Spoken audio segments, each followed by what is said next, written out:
konsumsi ikan di Indonesia itu belum merata. Ada daerah-daerah memang yang sudah tinggi, ada yang daerah-daerah masih rendah. Pada anak dengan gizi buruk atau dengan kondisi stunting, konsumsi ikan itu sangat penting.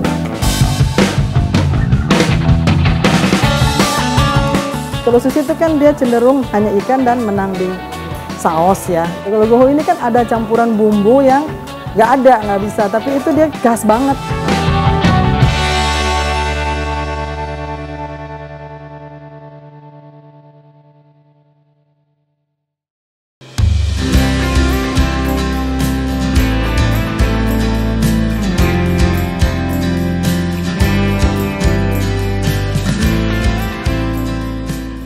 Seiring dengan perkembangan zaman, pilihan gaya hidup selalu mengalami perubahan. Tidak terkecuali dalam bidang kuliner, di mana menikmati olahan makanan mentah, khususnya berbahan dasar hasil laut, kini menjadi tren banyak orang yang marak dijumpai di kota-kota besar. Kebiasaan masyarakat perkotaan ini bukan tanpa sebab. Selain untuk memanjakan lidah, ternyata mengonsumsi olahan makanan mentah memiliki banyak manfaat bagi tubuh. Pemanfaatan produk perikanan untuk kuliner tentunya dapat menjadi salah satu trademark atau menjadi makanan khas suatu daerah. Apalagi jika diolah dan disajikan dengan cara yang unik serta menghadirkan cita rasa yang nikmat. Hal ini pun dipercaya bisa menarik minat pencinta kuliner. Salah satu teknik pengolahan ikan yang sudah mendunia adalah sashimi. Makanan asal negeri Sakura ini diolah dengan cara memotong-motong ikan tuna mentah dan dihidangkan bersama kecap khas Jepang, shoyu. Faktanya, budaya memakan ikan mentah di Jepang telah menjadi tradisi sejak zaman nenek moyang. Kalau di Jepang itu setiap sashimi, sashimi secara umum adalah makan ikan mentah yang segar. Harus segar sekali. Tapi penikmat sashimi, dia tahu favoritnya yang mana. Sedangkan bluefin tuna aja, tiap bagian daripada dagingnya, bagian perut nama sendiri, otoro, toro, chutoro, perpaduan antara perut dan daging dan bagian daging ada namanya sendiri-sendiri. Bagi mereka itu harus menikmatin rasa yang alam tanpa diolah, paling dicocol dengan kecap atau shoyu dan wasabi. Sashimi itu kan semuanya ikan mentah, jadi ya tergantung dari ikannya. Rasanya tetap sama, maksudnya pakai kecap dari Jepang. Nggak akan pakai kecap manis. Jadi tinggal kualitas yang membedakan nanti adalah beda kualitas ikan, ya, beda kualitas shoyu, beda kualitas wasabi. Kalau yang bagus ya pasti pakai wasabi segar. Diparut.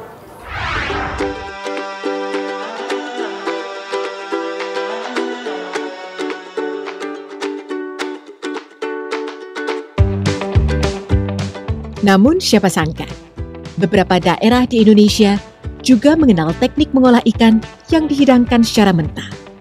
Salah satunya seperti yang ada di Ternate, Maluku Utara. Ternate, kota yang memiliki julukan Pulau Rempah ini, selain menyimpan pesona alam khas Nusantara yang menakjubkan, ternyata juga memiliki makanan dengan olahan bahan ikan mentah. Orang Ternate menyebutnya gohu ikan.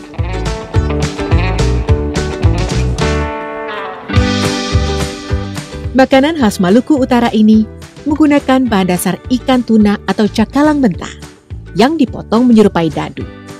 Berbeda dengan sashimi Jepang, dalam pengolahannya, gohu ikan menggunakan rempah-rempah dan bumbu khas Ternate, sehingga membuat rasa amis dari ikan hilang. Gohu sendiri memiliki arti mengunyah sesuatu yang mentah. Awalnya, gohu ikan merupakan makanan rakyat atau makanan konsumsi rumahan. Terlebih, mereka yang berada di daerah pesisir pantai. Karena biasanya yang menyantap hidangan tradisional mentah ini adalah para nelayan.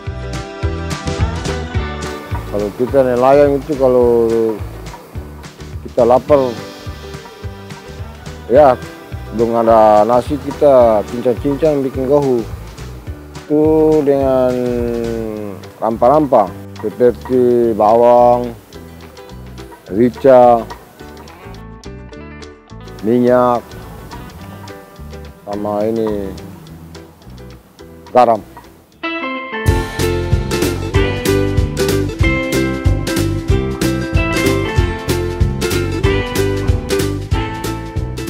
Pada awalnya, gohu ikan menjadi santapan sederhana rumahan masyarakat Ternate. Dan biasanya, gohu ikan menjadi makanan pendamping ketika menikmati nasi atau bubur sagu. Namun, seiring berjalannya waktu, kini gohu ikan sudah menjadi makanan komersial dan dapat dijumpai di banyak tempat, khususnya di sekitar Provinsi Maluku Utara. Ada perbedaan sajian antara gohu ikan tradisional dengan komersial, atau yang sudah dijual di restoran. Hal yang paling mencolok ialah tekstur dan warna daging ikan mentahnya, namun untuk cita rasa di keduanya tetap sama. Gohu itu kan sebenarnya ciri khas makanannya orang Ternate. Tapi gimana sih caranya supaya bisa diterima sama semua kalangan? Karena kan kalau ciri khasnya sini kan dia terlalu pure mentah. Mau orang modelan kan agak susah. Jadi kita modif di sini. Kita modif sehingga bisa punya nilai jual. Nilai estetiknya ada muncul, orang tertarik untuk makan, nyoba gitu loh. Dan ternyata setelah kita coba sangat diminati dan peminatnya banyak. Semua kalangan sekarang ini udah merambah ke semua kalangan. Dari lokal, dari orang dari luar juga ke sini cuma nyari gitu loh. Mau dong makanan tradisional sini kayaknya dengar-dengar nih. Jadi mereka nyoba, enak ya. Kadang-kadang beri bungkus lagi buat oleh-oleh. Dari awal kita buka tuh tidak se-booming sekarang. Jadi setiap hari tuh jadi saya kayaknya nggak butuh yang orang datang dan ini ya. Kecenderungan orang untuk menyantap gohu itu semakin hari semakin banyak. Yang tadinya awal kita cuma bikin berapa, sekarang sampai harus ulang-ulang. Karena orang datang ke sini cuma tujuannya cari gohu kayak gitu. Jadi gohu dong, mana habis, bikin lagi dong. Kalau saya bilang gohu harusnya lebih bisa, karena dia kalau sushi itu kan dia cenderung hanya ikan dan menang di saus ya, kayak seperti itu. Kalau gohu ini kan ada campuran bumbu yang nggak bisa, tapi itu dia khas banget. Gimana tekstur ikannya itu dia bisa masuk. Kadang orang rasa makan ikan tapi bukan ikan, sebenarnya kayak makan ayam. Padahal kan aslinya bahannya itu kan dari ikan. Itu teknik pengolahannya itu yang membuat dia orang bisa terima gitu loh. Harusnya dia lebih kalau ini lebih familiar harusnya bisa lebih booming. Karena beberapa orang mancanegara ke sini dia orang bule saya kasih coba dan dia wow gitu loh. Yang beda tapi enak ya gitu loh.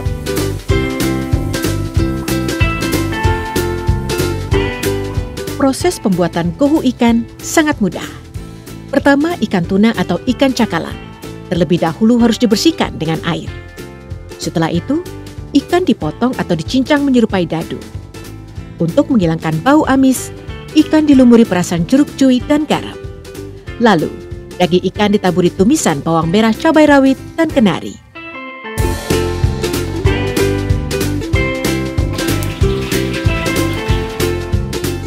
Namun, di beberapa rumah makan, minyak goreng panas akan disiramkan ke ikan.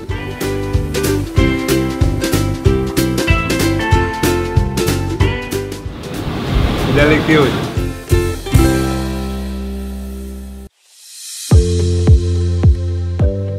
Melansir data dari Badan Pusat Statistik, produksi perikanan tangkap di Maluku Utara sebesar 288,2 ribu ton pada 2020. Jumlah ini meningkat sekitar 1,5 ribu ton dibanding tahun sebelumnya, yang sebesar 286,6 ribu ton.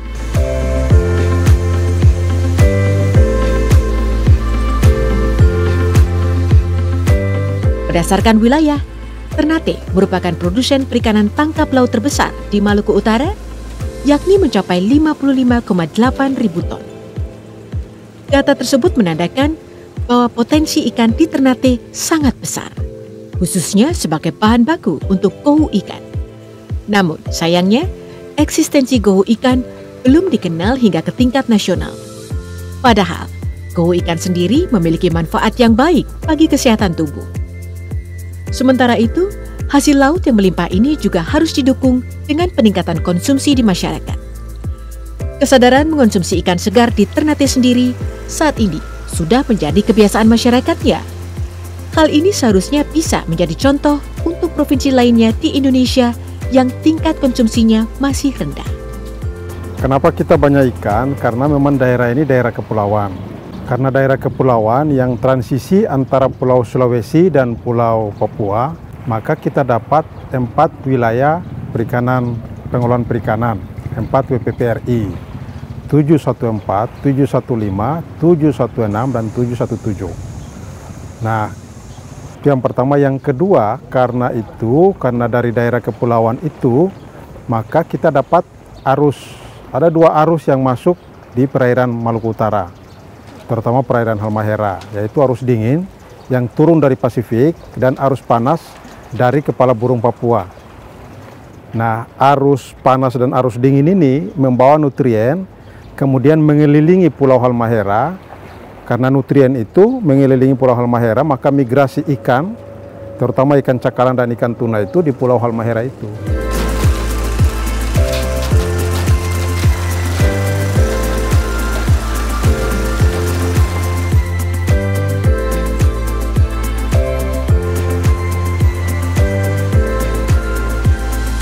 Orang Maluku Utara itu pemakan ikan. Mereka makan, kalau tidak ada ikan, kalau cuma ada tahu, ada sayur, itu bahasa mereka belum makan. Mereka makan kalau ada ikan. Beda dengan orang Jawa, beda dengan orang Sumatera atau orang Sulawesi lah. Orang Maluku Utara makan harus ada ikan. Dan ikannya itu harus ada ikan cakalang atau ikan tuna. Mengonsumsi ikan sangatlah baik, terlebih jika dihidangkan secara mentah. Karena di dalam kandungan ikan, terdapat protein dan vitamin yang salah satunya dapat mencegah stunting. Kasus stunting di kota Ternate saat ini masih ditemukan. Namun pada tahun ini, kasus tersebut menunjukkan tren positif. Hal itu terlihat dari adanya penurunan kasus stunting yang terjadi pada anak-anak di Ternate. Berdasarkan data dari Dinas Kesehatan Kota Ternate, terhitung dari Januari hingga Agustus 2021, terdapat 161 anak yang mengidap stunting. Kasus ini lebih rendah dibandingkan dengan tahun sebelumnya. Bahan dasar dari pembuatan gohu ikan yang memang dari ikan tuna atau ikan cakalang. Kalau dari bahan dasarnya tentu sangat baik untuk kesehatan karena kandungan utamanya berupa protein dan juga ada asam lemak esensial yang penting untuk kesehatan ya bagi baik dari sejak bayi sampai usia lanjut.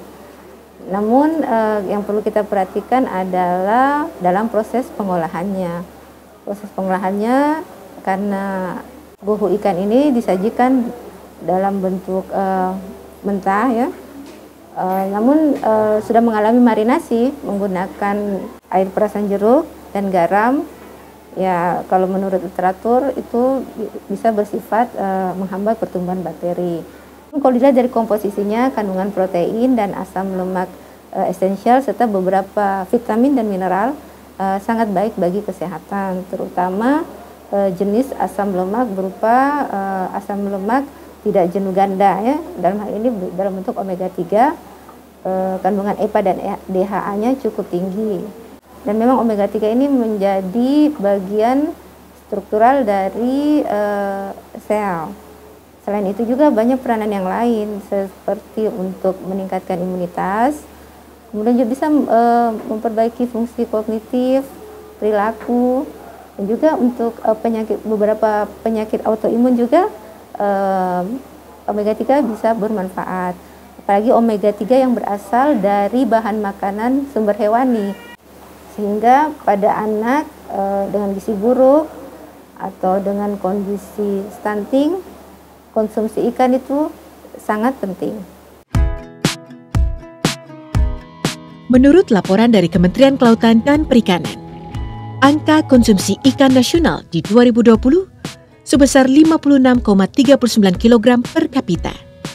Dari banyaknya provinsi, Malukulah yang tercatat sebagai provinsi dengan jumlah konsumsi ikan terbanyak di Indonesia pada tahun 2020, yakni sebanyak 72,76 kg per kapita. Peran pemerintah setempat dalam meningkatkan program untuk mengonsumsi ikan sangat diharapkan agar bisa menekan angka stunting yang masih ditemukan di wilayah Ternate, Maluku Utara. Selain itu, pemerintah kota juga perlu membuat program dan promosi untuk mempopulerkan olahan kohu ikan khas Ternate agar dapat dikenal hingga di tingkat nasional bahkan dunia. Selain itu, kohu ikan harus tetap dilestarikan agar tidak hilang dan dilupakan. Karena kohu ikan bukan sekedar penganan, melainkan sudah menjadi budaya masyarakat Ternate. Selama ini pengenalan gohu sebagai sashimi Nusantara belum secara masif bisa dilakukan, tetapi pada saat-saat tertentu makanan tersebut dimakan oleh orang pada saat acara-acara gotong royong atau acara-acara tertentu yang melibatkan banyak orang. Dan ini merupakan bagian dari makanan khas yang menjadi bagian makanan sebagai perekat persatuan dan persatuan dari masyarakat lokal yang ada di Ternate maupun di Maluku Utara. Sebenarnya untuk populer di Maluku Utara dia sudah populer. Yang mungkin yang menjadi pertanyaan kenapa gohu ini belum terlalu populer di luar Maluku Utara sebagai kuliner Nusantara, dikarenakan karena penyiapan makanan tersebut hanya pada saat-saat yang bersifat kegiatan gotong royong. Semestinya kegiatan-kegiatan ini ketika ada kegiatan-kegiatan massal atau kegiatan pariwisata bisa dipromosikan secara luas kepada masyarakat yang datang ke kota Ternate, dan kita berupaya ke depan untuk mempromosikan makanan tersebut pada kegiatan-kegiatan tertentu yang kebetulan didatangi oleh masyarakat di luar Maluku Utara, apakah kegiatan festival atau kegiatan pariwisata. Dan kita berharap kelemahan karena ketidakpromosian dari gohu ini insya Allah dapat kita tutupi dengan berbagai kegiatan yang bisa dilaksanakan di Maluku Utara atau di Ternate. Dan saya berharap itulah waktu kita untuk bisa mengenalkan gohu sebagai makanan khas Maluku Utara dan Ternate. Sangat yakin ya, sangat yakin. Dan kita tahu pada saat kegiatan seleksi tilawatil Quran dan hadis nasional beberapa waktu yang lalu, ketika kurang lebih 1.400 orang tamu yang datang di Ternate dan Sofifi, banyak orang yang sudah secara langsung bisa mencicipi makanan tersebut. Dan saya kira kita punya keyakinan dengan berbagai kegiatan-kegiatan ke depan yang menjadi bagian dari kegiatan pemerintah atau kegiatan masyarakat yang melibatkan orang di luar Ternate, insya Allah inilah menjadi titik awal untuk kita mempromosikan secara masif makanan tersebut kepada masyarakat di luar Ternate. Dan ada beberapa kegiatan pemerintahan yang juga melibatkan ibu-ibu PKK. Salah satunya adalah festival atau lomba makanan serba ikan. Dan inilah momen kita untuk mengenalkan makanan ini secara luas kepada masyarakat di luar Maluku Utara maupun di Ternate.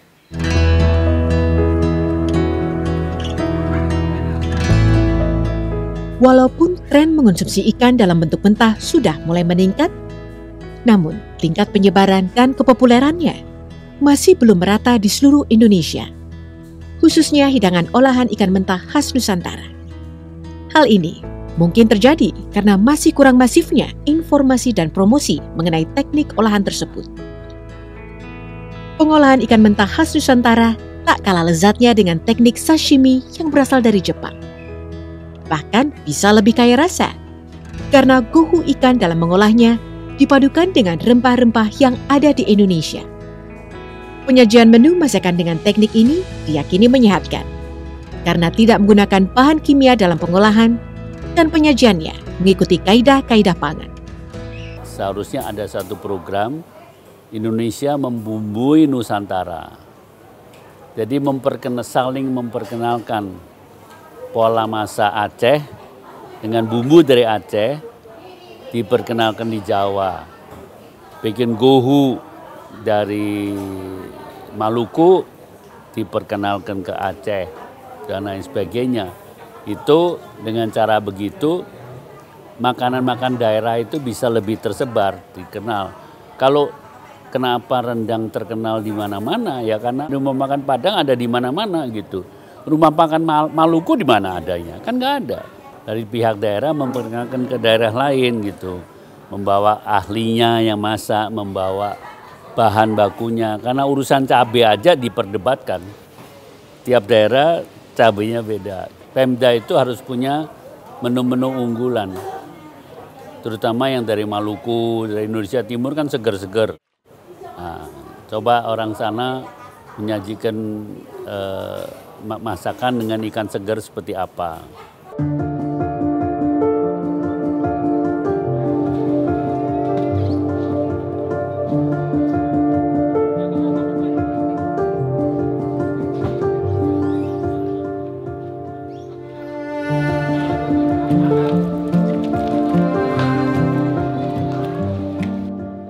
Ikan tuna akan lebih nikmat jika disantap dalam bentuk mentah dan segar. Karena seperti yang sudah disampaikan oleh ahli kesehatan dan gizi, ikan tuna memiliki kandungan protein yang tinggi serta rendah lemak. Ikan cakalang juga tak kalah kaya nutrisi dan manfaat, dan memiliki kadar lemak yang lebih rendah jika dibandingkan dengan jenis ikan tuna lainnya. Pada prinsipnya, hal yang harus diperhatikan dalam menyajikan olahan ikan mentah untuk dikonsumsi ialah memastikan kesegaran serta kualitas ikan mentah tersebut. Untuk itu, dalam industri perikanan, diperlukan sarana pendukung yang dapat membantu hasil tangkapan ikan nelayan tetap terjaga kesegarannya.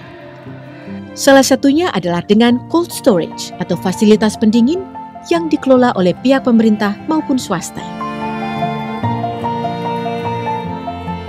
Jadi juga itu merupakan salah satu fungsi pelabuhan adalah pengendalian mutu tadi yang saya sampaikan. Tentunya kita dengan fungsi itu kita menyediakan fasilitas-fasilitas rantai dingin. Jadi kita di sini memiliki yang dikelola oleh pelabuhan sendiri. Itu ada satu unit pabrik es untuk penyediaan es bagi nelayan. Kemudian juga ada cold storage dengan ABF dengan kapasitas keseluruhan untuk cold storage kita itu sebanyak kapasitas terpasang 310 ton. Sedangkan ABF kita itu 16 ton kapasitas terpasangnya. Belum lagi yang disediakan oleh swasta. Di dalam kawasan kita ini yang dikelola oleh swasta untuk cold storage juga ada 350 ton. Untuk cold storage-nya dan ABF-nya ada 21 ton kapasitas terpasang yang ada dikelola oleh swasta. Jadi saya pikir untuk fasilitas rantai dingin di dalam kawasan pelabuhan ini untuk produksi perikanan yang didaratkan di PPN Ternate ini saya kira cukup untuk mempertahankan kesegaran mutu ikan.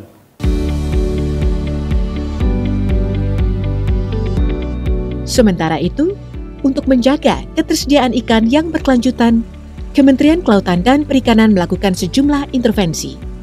Salah satu yang menjadi prioritasnya di tahun ini yakni penangkapan terukur. Kebijakan penangkapan terukur ini dilakukan untuk memastikan bahwa keseimbangan antara ekologi, ekonomi, dan keberlanjutan sumber daya ikan tetap terkendali. Melalui penangkapan terukur, sumber daya ikan tak serta-merta bisa dieksploitasi tanpa memperhatikan siklus kehidupan perikanan dan keberlangsungannya. Oleh karena itu, KKP akan menetapkan sistem zonasi dan kuota di 11 WPPN RI yang jumlah tangkapannya diperbolehkan atau JTP. Disesuaikan dengan hasil kajian Komisi Nasional Pengkajian Sumber Daya Ikan atau Komnas Kajiskan. Selain itu, KKP juga akan menetapkan area-area spawning dan nursery ground yang bebas dari aktivitas penangkapan ikan. Penangkapan terukur itu sebetulnya adalah kebijakan yang sangat baik karena ikan itu termasuk renewable resources begitu, tetapi harus dijaga juga, tidak boleh terlalu eksploitatif sehingga nanti langsung punah begitu. Jadi meskipun itu bisa tadi ada pembaharuan, tetapi harus dijaga. Jadi penangkapan ikan terukur itu satu konsepsi baru yang mempersyaratkan ekologi dengan ekonomi itu berjalan seimbang. Jadi penangkapannya tidak boleh semena-mena. Jadi harus sampai batas tertentu yang tadi ada pertimbangan ekologi. Jadi untuk yang akan datang, generasi yang akan datang itu masih bisa ikut menikmati. kampanye Gemar Ikan, gerakan makan ikan, juga harus makin masif dan ditingkatkan di seluruh Indonesia agar semakin menyadarkan masyarakat akan pentingnya mengonsumsi ikan untuk kesehatan. Jadi kami punya program namanya Gemar Ikan, gerakan memasyarakatkan makan ikan. Nah, dalam program Gemar Ikan itu kan ada banyak hal yang dilakukan begitu. Ada jenis-jenis olahan ikan yang dipromosikan begitu. Ada episode atau salah satu sesi memang mempromosikan juga ikan mentah. Nah, itu ada yang promosi untuk mengkonsumsi ikan mentah. Gemar Ikan ini adalah satu program. Jadi Gemar Ikan itu payung besar. Di situ ada creating demand. Jadi kan konsumsi ikan di Indonesia itu belum merata. Ada daerah-daerah memang yang sudah tinggi, ada yang daerah-daerah masih rendah. Jadi kalau yang konsumsinya masih rendah seperti di Pulau Jawa itu yang di-push adalah creating demand.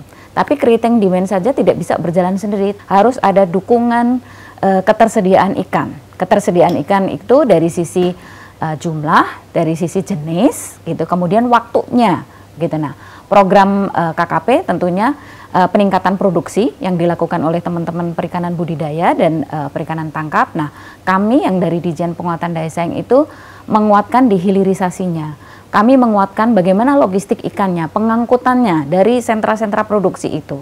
Kemudian bagaimana distribusinya sampai ke tingkat konsumen. Nah, itu adalah tugas kami. Kami juga misalnya membangun pasar-pasar untuk distribusi sampai tingkat konsumen itu.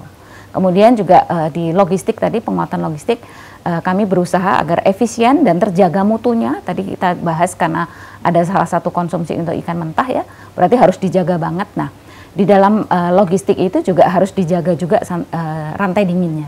Nah, itu program-program penguatannya. Jadi Gemar Ikan itu satu payung besar yang menyeluruh, creating demand-nya iya, peningkatan produksinya iya, kemudian yang tengahnya ini untuk distribusi dan hilirisasinya di sana ada.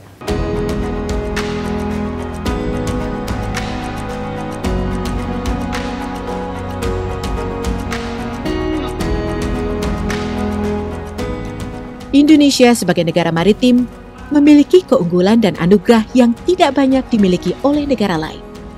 Salah satunya, laut yang terbentang luas beserta potensi sumber daya ikan yang berlimpah.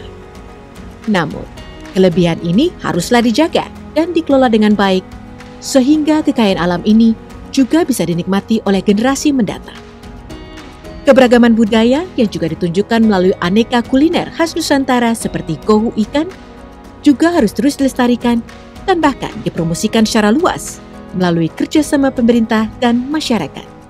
Sehingga warisan Nusantara ini tidak hanya akan menjadi legenda dan cerita saja.